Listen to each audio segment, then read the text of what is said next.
दोस्तों, पसीना आना शरीर की एक सामान्य प्रक्रिया होती है जिसके द्वारा शरीर का तापमान जो होता है वो नियंत्रित होता है। हमारे शरीर का सामान्य तापमान 37 डिग्री सेंटीग्रेड होता है। जब वातावरण में तापमान बढ़ जाता है, जैसा कि गर्मियों के मौसम में या फिर ज़्यादा शारीरिक गतिविधियां करने पर क्या होता है कि शरीर का तापमान जो है वो बढ़ जाता है। और इसको कम करने के लिए हमारे दिमाग में हाइपोथैलेमस नामक एक तापमान नियंत्रण केंद्र होता है, और जो क्या करता है, त्वचा के अंदर मौजूद जो पसीना ग्रंथियाँ है उसको उत्तेजित करता है। और ये पसीना ग्रंथियाँ क्या करती है, पानी और अन्य साल्ट जो है उसको पसीने के रूप में बाहर निकालती है। और यही पसीना जो है वो त्वचा के ऊपर आता है और शरीर की अतिरिक्त गर्मी को सोख लेता है, और इस तरह से शरीर का तापमान जो है वो नियंत्रित करता है। लेकिन एक ऐसी अवस्था भी होती है जिसमें असामान्य रूप से अत्यधिक पसीना आता है, और इस बीमारी को हाइपरहाइड्रोसिस कहा जाता है। हाइपरहाइड्रोसिस के अंदर सर्दियों में भी अत्यधिक पसीना आता है, खास करके हथेली पर और पैर के तलवों के अंदर आता है। हाइपरहाइड्रोसिस के अंदर तो कभी कभी गंभीर लक्षण भी नज़र आते हैं जिसमें तत्काल चिकित्सा की आवश्यकता पड़ती है, जैसे पसीने के कारण से दैनिक गतिविधियां जो है वो बाधित हो जाना या रात में बिना कारण के अत्यधिक पसीना आना। अब हम बात करते हैं आखिर ये हाइपरहाइड्रोसिस जो है वो किन कारणों से होता है। तो हाइपरहाइड्रोसिस जो है उसके दो कारण होते हैं या दो प्रकार का होता है ये। एक होता है प्राथमिक हाइपरहाइड्रोसिस। प्राथमिक हाइपरहाइड्रोसिस जो होता है वो किसी बीमारी के कारण से नहीं होता है, इसके लिए आनुवंशिक कारण जो है वो जिम्मेदार होते हैं। ये क्या करता है कि पसीना ग्रंथियाँ जो है उसकी क्रियाशीलता जो है मतलब उसको अधिक सक्रिय बना देते हैं, और उसके कारण से ज़्यादा मात्रा में पसीना आता है। ज़्यादातर यह तनाव या घबराहट की स्थिति जो है उसमें होता है।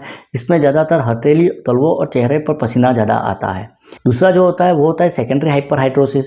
सेकेंडरी हाइपरहाइड्रोसिस जो होता है वो शरीर में किसी बीमारी के कारण से होता है, और जो कि पूरे शरीर को प्रभावित करता है।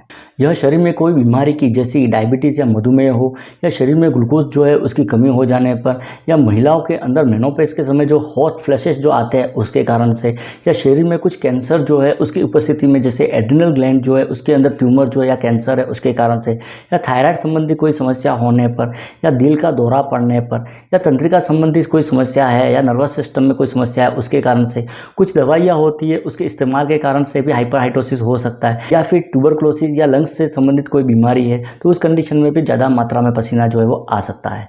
हाइपरहाइड्रोसिस के कारण से कुछ जटिलताएं हो सकती है, जैसे ज़्यादा पसीना आने के कारण से त्वचा के अंदर फंगल जो है उसका इन्फेक्शन या जीवाणु का संक्रमण हो सकता है। इसके अलावा शरीर जो है उससे दुर्गंध या गंध आती है, या अत्यधिक खुजली जो है वो कंडीशन हो सकती है। यदि ज़्यादा मात्रा में हाइपरहाइड्रोसिस हो रहा है, रात में ज़्यादा पसीना आ रहा है, या पसीना जो है वो अलग प्रकार का आ रहा है, गाढ़ा आ रहा है, चिपचिपा आ रहा है, या बदबूदार आ रहा है, तो उस अवस्था में आपको डॉक्टर जो है उससे संपर्क करना चाहिए। डॉक्टर जो होते हैं वो कुछ ब्लड टेस्ट करवाते हैं, यूरिन की जांच करवाते हैं, उसके द्वारा इसके कारण जो है उसका पता लगाते हैं और फिर उसका उपचार करते हैं।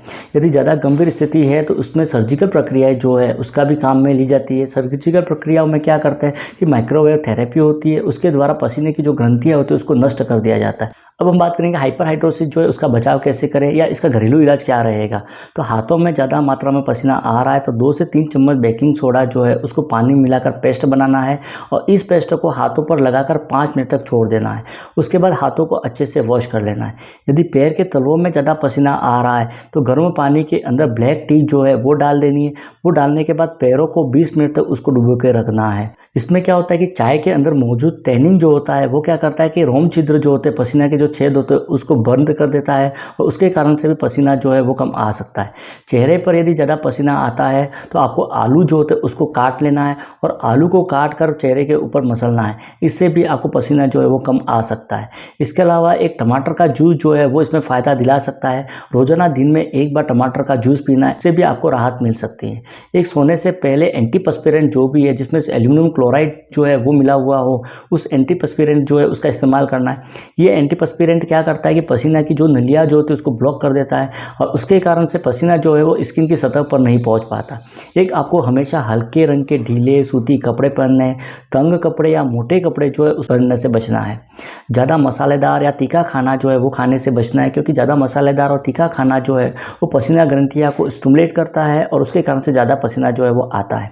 कई लोग ये सोचते हैं कि ज़्यादा पसीना आ रहा है तो पानी कम पीना चाहिए, जबकि हाइपरहाइड्रोसिस की कंडीशन के अंदर आपको पर्याप्त मात्रा में पानी का सेवन करना है, क्योंकि कम पानी पीने के कारण से दुर्गंध की समस्या जो है वो हो सकती है। एक आपको कैफीन युक्त पदार्थ जो भी है, जैसे चाय है, कॉफ़ी है, कोल्ड ड्रिंक है, उनको पीने से बचना है, क्योंकि ये भी क्या करते हैं, पसीना ग्रंथियाँ को स्टिमुलेट करती है, उससे ज़्यादा पसीना आ सकता है। एक आपको ध्यान और योग करना है, ये भी हाइपरहाइड्रोसिस जो है उसकी कंडीशन में आपको राहत दिला सकता है, साथ ही तनाव जो है उसको भी कम कर सकते हैं। तो दोस्तों ये था हाइपरहाइड्रोसिस, और हेल्थ से जुड़े हुए वीडियो देखने के लिए चैनल को सब्सक्राइब करिए। मिलते हैं अगले वीडियो के अंदर। Thank you.